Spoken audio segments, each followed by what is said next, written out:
It's impossible to ignore the potential impact of technology. This is as true in the field of prescription footwear as in other areas of life. This short presentation questions what we need technology to do. Where are the areas of technology that can make the biggest contribution?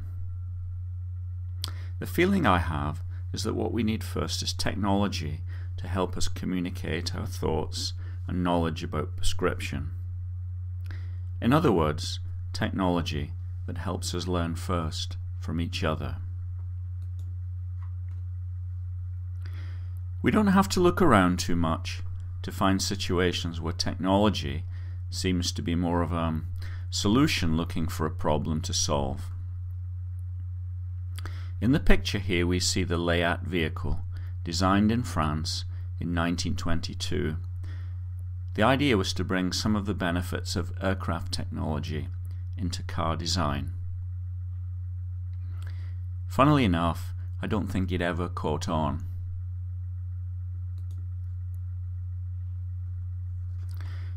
The truth is, disruptive technologies and practical ones don't come along every day. In the prescription footwear field, as in every other area of life, there are sort of accepted ways of doing things. It can be very hard to introduce something new and different. The way I like to look at technology we might introduce is as a bridge between the problem and the solution. It bridges the gap. In prescription footwear we have a number of viewpoints that are equally valid. The clinical, technical, and patient viewpoints, for example. The greater the mutual understanding and knowledge built between these viewpoints, the stronger the bridge will be. On the other hand, entrenched attitudes and beliefs can weaken that bridge. The fact is that we get so used to seeing a problem from a limited viewpoint that we can't see the big picture. This is what I call keyhole thinking. One of the thoughts behind starting the Klaveness Academy was to allow us all to see things from a broader perspective.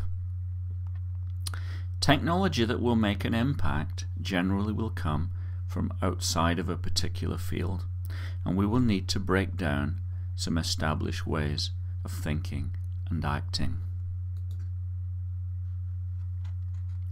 An example of keyhole thinking is how we've become accustomed to classifying footwear as, for example, stock, modular, or bespoke. Now, all of this is fine, except when prescription discussions tend to focus on this. After all, this is really just about some processes of manufacture. There's nothing absolute about this. What we always want is prescription to be based on an individual's clinical need. Of course, through the technical solution, we will automatically see that the shoes for the lower risk patient are relatively easy to make, and we'd also see that there is greater design and fashion flexibility. The converse is true for the higher risk patient. Shoes will tend to be more complex to make, and style choices are going to be more limited. It's inevitable that the clinical, technical, and user perspectives will be different. However, these important viewpoints have to be reconciled to satisfy the need for function, form, and fashion. In all cases, the starting point is to be asking, what should the footwear for this individual achieve, because this influences the form and fashion possibilities.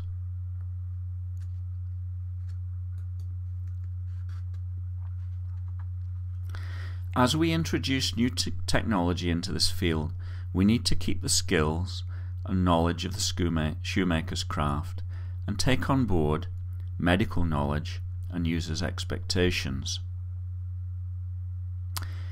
With technology, now we can aim to have efficient yet individualized design and manufacture. What we're doing is using advanced manufacturing technology, yet in a very flexible way.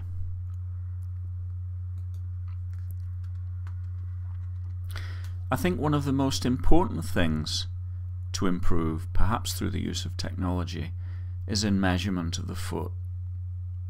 Certainly this is true in the United Kingdom. Without the necessary and sufficient measurements, it stands to reason that we have little chance of manufacturing the correct shoe first time.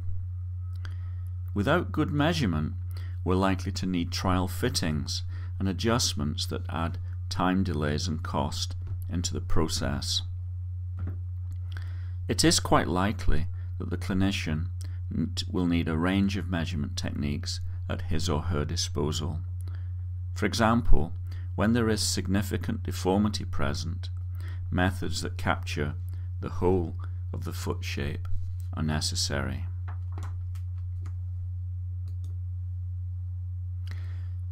We are seeing the emergence of many competing measurement approaches. It can't really be said that one is the best, because some are better suited for some situations than others. Klaveness developed the FootLab scanner, which you may be familiar with.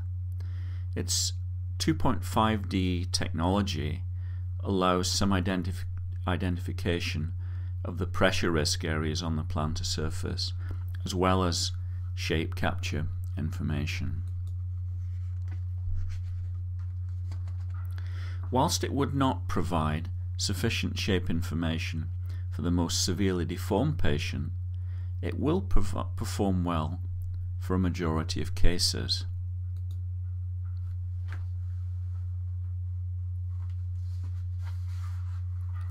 Perhaps the real value of the technology, though, is conveyed via the computer user interface. With software, it is relatively easy to guide the operator and disallow impractical or poor choices in specification of materials. It's a way of building in some limited intelligence, if you like.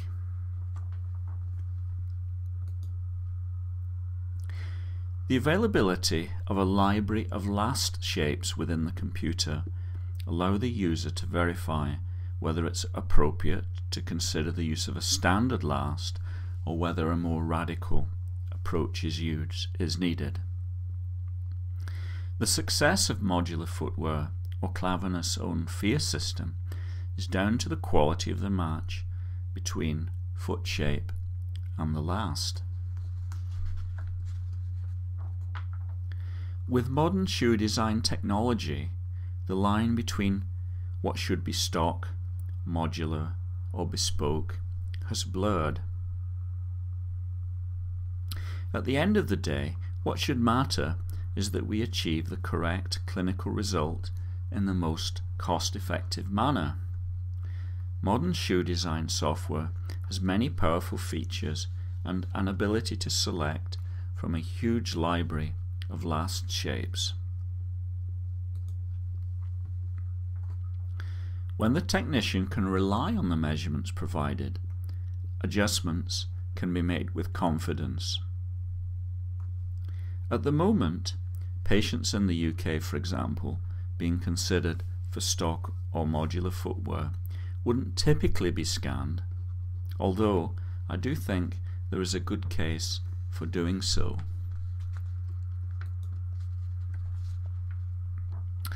Certainly, once the foot shape and adjusted last data are in the computer, we have both a powerful record and a way of reproducing very accurately the same result in the future. Perhaps even more importantly, with this technology, we have a tool for learning. an opportunity to capture the knowledge and expertise and share it.